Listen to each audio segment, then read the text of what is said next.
За найзуудаа энэ хэсгээр фонтны хэмжээ, англиар font size, мөн script fonts буюу үсгийн хэв хэлбэртэй холбоотой ойлголтуудыг бид нар үзэх болно.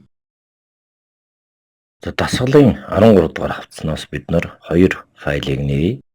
Эхнийх нь picture postcard гэсэн Photoshop өргөтгөлтэй файл байна. За хоёр дахь нь болохоор Domus Title гэсэн Photoshop өргөтгөлтэй файлыг нээж байна. Энэ файлыг бид нар өмнөх хичээлдээр дасгалаар хийж гүйцэтгсэн байгаа.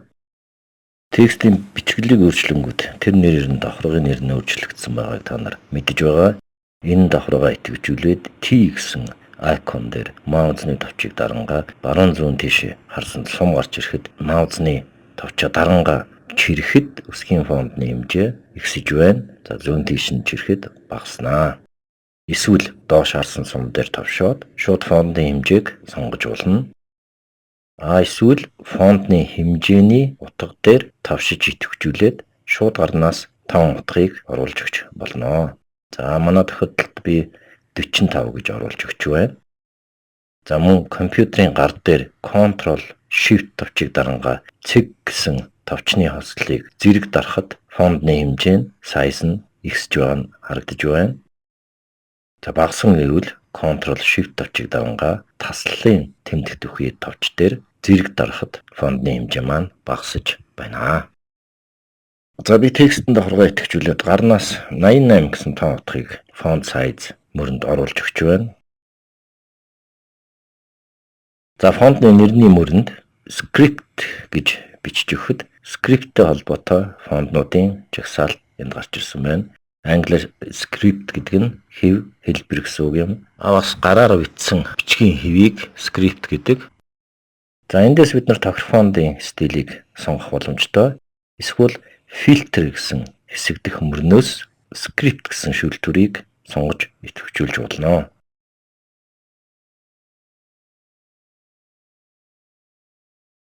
За ингээд script-тэй холбоотой фонтуудын жагсаалтыг харагдаж байна. Эндээс бид Palace Script MT гэсэн фонтыг сонголоо.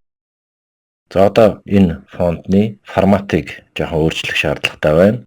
За дээрх context sensitive зурс форматтай холбоотой миний хүссэн команд байхгүй байгаа тул би Windows зэснээс характер панелыг дуудъя. Бүх хэсэг жижиг байх хэрэгтэй тул том болгох гэсэн icon дээр товшиж том жижиг байгаа хэсгийг шалгаж үзэж байна. Эхний хэсэг томоор бусдууд нь жижигээр бичигдсэн байна.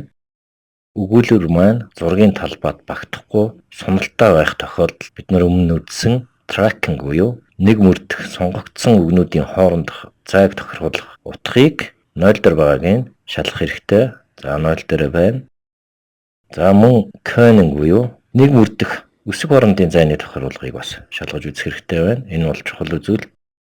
За жишээ нь matrix гэсэн утгыг optical гэсэн утга дээр тавиад бичсэн текстнээс here гэсэн үгийг томруулаад харъя.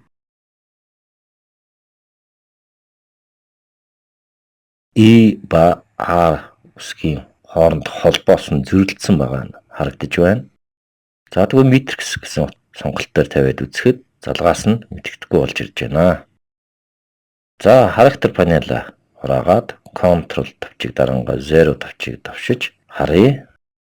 Which you were here гэсэн текстэнд бид нар align буюу зэрэгцүүлэлт эмхэлтийг хийж өгье.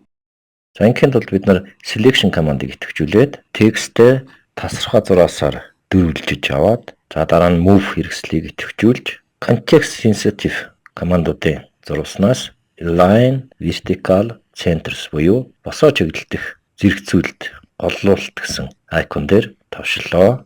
За ингээд selection хийсэн дөрвөлжиний дотор босоо чиглэлд текст маань голлож ирж байна. Өөрөөр хэлбэл текстийн зэрэгцүүлэлт эмхтгэл хийгдэж байна.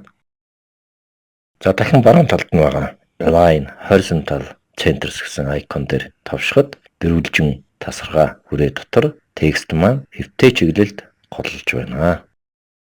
За ингээд alignment буюу зэрэгцүүлэлт хийсний дараа Ctrl товчийг дарангаа D товчийг дарж тасархай зураасыг байхгүй болгож байна. Өөрөөр хэлбэл deselect хийж байна.